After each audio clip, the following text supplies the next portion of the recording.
mimi nataka kutoka. Nataka kutoka na sile mahindi nimeanika huko nje. Mtu asiguse. Mtu asijaribu kuanua mahindi kutoka nje watoto wangu. Mtu asiguse. In fact mvua ikinyesha muache hiyo mvua ipeleke hizo mahindi. Ifagie yote. Sawa sawa. Vyombo mtu asiguse. Hapana watoto wangu, watoto wa gavana. Mtu asiguse vyombo. Muoge maji imepoiliwa na gas. Muneka moto yote. Maji mupoile na gas. Mtu asijaribu kuoga maji. Maji cha nini? Maji cha boiliwa, maji baridi watoto wangu. Mimi sitaki mtu agonjeke pneumonia. Hapana. Watoto wangu wa governors. Mtu asigonjeke pneumonia. Sawa sawa. Alafu in fact kwanza wewe Sigara usitoke kwa simu. Kaa kwa chacha hapo ukibrag. Chat na wanaume, chat na kila mtu mtoto wangu chat na wao ndio watakuoa, si mimi nitakuoa. Alafu kitu kingine mimi nimetoka. Sigara unapenda kutangazia watu mali nenda. Tangaza.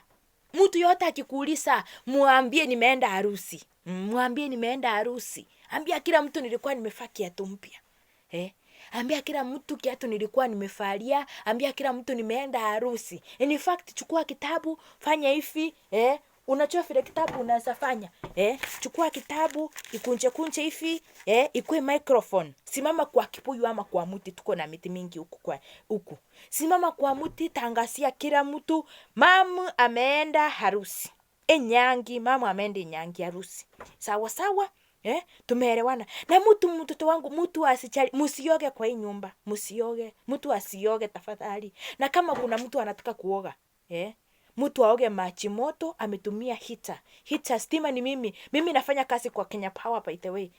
Papa yenu ndio mwenye Kenya Power. KPLC ni ya papa yenu. Kwa hivyo stima tumieni vile mnataka. Msisime TV. Hapana. Hiyo TV nataka overheat mpaka ninunue ingine. Yes. Overheat kabisa. Mpaka nitanunua ingine. Na wewe kwanza Sigara vile umekaa hivyo, usitoe miguu kwa kiti. Kemunto, miguu usitoe kwa kiti. Mukaa hivyo. Alafu ikifika jioni mtu asitengeneze sapa tafadhali. Watoto wangu ninaowapenda sana kuwaenzi. Mtu asitengeneze sapa. Mtu asitengeneze sapa. Watoto wa Uhuru msitengeneze sapa. Mukae, mufalie vizuri, koti za baridi, za joto. Mufalie, muingie kwa kitanda, nikikuja jioni nitaweka kwa mgongo moja kwa moja. Niwagendagendi niwafanya mfeel comfortable kama watoto wa president, kama watoto wa gavana. Nitaweka kwa mgongo niwafanye hivi, halafu after that nitawatengenezea sapa. Sawa sawa? Sasa nitakuletea nini nikikuja? Nikuletee credit. Nitaleta. Papa yako ndo mwenye Safaricom, nitaleta. Msifanye kitu. Mimi naenda. Natangazia kila mtu mahali nimeenda. Halafu ndo tutakutana jioni. Mumenya kumanya bunanka ine iboliritu.